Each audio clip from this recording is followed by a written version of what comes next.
Hello guys, welcome back to our YouTube channel. ఈరోజు అయితే CSK versus RCB match అయితే ఉంది. దీనికి చెప్పాల్సిన అవసరమే లేదు. ఈ వీడియోలో నేను ఏ టీంని కంపేర్ చేయను, ఎందుకంటే రెండు కూడా చాలా తోపు టీంలు. ఫస్ట్ మ్యాచెస్ కాబట్టి నేను స్క్వాడ్స్ అన్నీ చెప్పాను, కానీ ఈ మ్యాచ్లో అలాంటివి ఏం చెప్పను.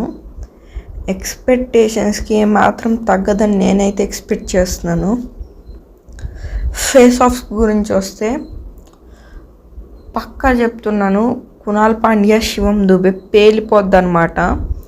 ఎవరు డామినేట్ చేస్తారో తెలీదు.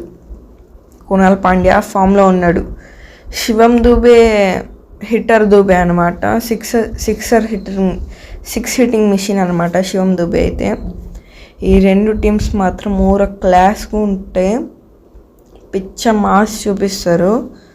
నేనైతే ఈగర్గా వెయిట్ చేస్తున్నాను. మీరెంత వెయిట్ చేస్తున్నారు కామెంట్లో చెప్పండి.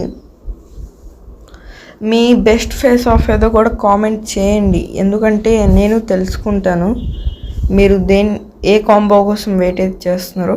కీ బ్యాట్స్మెన్స్ విషయానికి వస్తే ఆర్సీబీలో విరాట్ కోహ్లీ అనమాట, చాలా కీ బ్యాటింగ్ అవుతాడు. ఇంకా సిఎస్కేలో రుతురాజ్ గైక్వాడ్ కెప్టెన్, చాలా కీ అవుతాడు. మీరు కూడా కామెంట్ చేయండి ఎవరైతే కీ అవుతారో. ఇప్పుడు హెడ్ టు హెడ్ రికార్డ్ అయితే చూద్దాం. మ్యాచెస్ ప్లేడ్ వచ్చేసరికి 33 అనమాట. సిఎస్కే అయితే డామినేట్ చేస్తుంది, 21 విన్స్ అనమాట. 11 విన్స్ ఏమో ఆర్సీబీ. సిఎస్కే ఏమో హెడ్ టు హెడ్లో 11 సార్లు ఓడిపోయింది.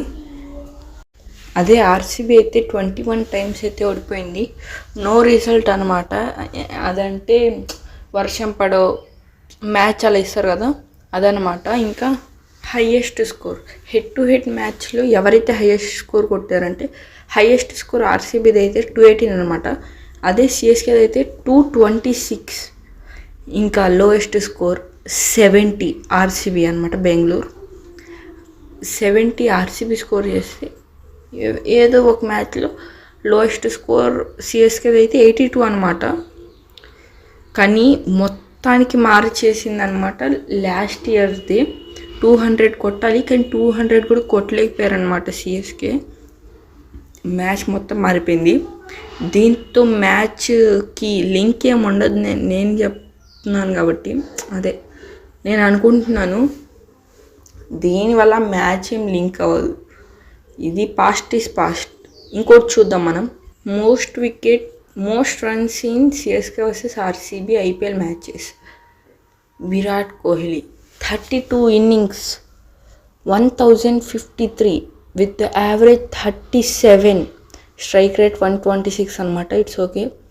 ధోని అనమాట లాస్ట్లో వస్తాడు, కానీ సెకండ్ పొజిషన్లో ఉన్నాడు. 32 మ్యాచెస్, 765 రన్స్ అనమాట, with the average 29. It's quite good. Strike rate వచ్చేసరికి 146. లాస్ట్ వస్తాడు, కొడతాడు, వెళ్ళిపోతాడు కాబట్టి. సురేష్ రైనా, ఇక నేను కొంచెం షాక్ అయినమాట. చాలామంది ఉన్నారు, కానీ సురేష్ రైనా ఉన్నాడు. 26 innings, 616 runs with the average of 37 అనమాట. అంటే విరాట్ కోహ్లీది సురేష్ రైనాది కొంచెం దగ్గరగానే ఉంది. కాకపోతే స్ట్రైక్ రేట్ వచ్చేసరికి సురేష్ రైనాది 129. ఇప్పుడు మనం most wickets in CSK versus RCB IPL matches చూద్దాం. Ravindra Jadeja 22 innings, 18 wickets with the economy of 7. Bravo అనమాట 18 innings, 17 wickets with the economy of 7 అనమాట. ఇంకా Morkel 13 innings, 15 wickets with the economy of 8 అనమాట. దీంట్లో అబ్జర్వ్ చేస్తే అందరూ సిఎస్కేనే. అంటే మనకు అక్కడే తెలిసిపోతుంది ప్రతిసారి ఆర్సీబీ బౌలింగ్ డిపార్ట్మెంట్ వీక్ ఉంది. కానీ ఇప్పుడు ఆ ప్రాబ్లం లేదని నాకు అనిపిస్తుంది, ఎందుకంటే భువి వచ్చాడు. భువి ఏం చేస్తాడో మనందరికీ తెలుసు. సలార్లో పండిత్ ఎలాగో ఆర్సీబీకి భువి అలా అని నేను ఎక్స్పెక్ట్ చేస్తున్నాను. కాబట్టి ఈరోజు మ్యాచ్లో భువి ఉండొచ్చు. మా వీడియోస్ మీకు నచ్చినట్టయితే ప్లీజ్ సబ్స్క్రైబ్ చేసుకోండి. ఇంత కష్టపడి వీడియోస్ చేస్తున్నాం, కానీ మాకు వాచర్స్ ఏం రావట్లేదు. ప్లీజ్ సబ్స్క్రైబ్ చేసుకోండి. Okay, bye.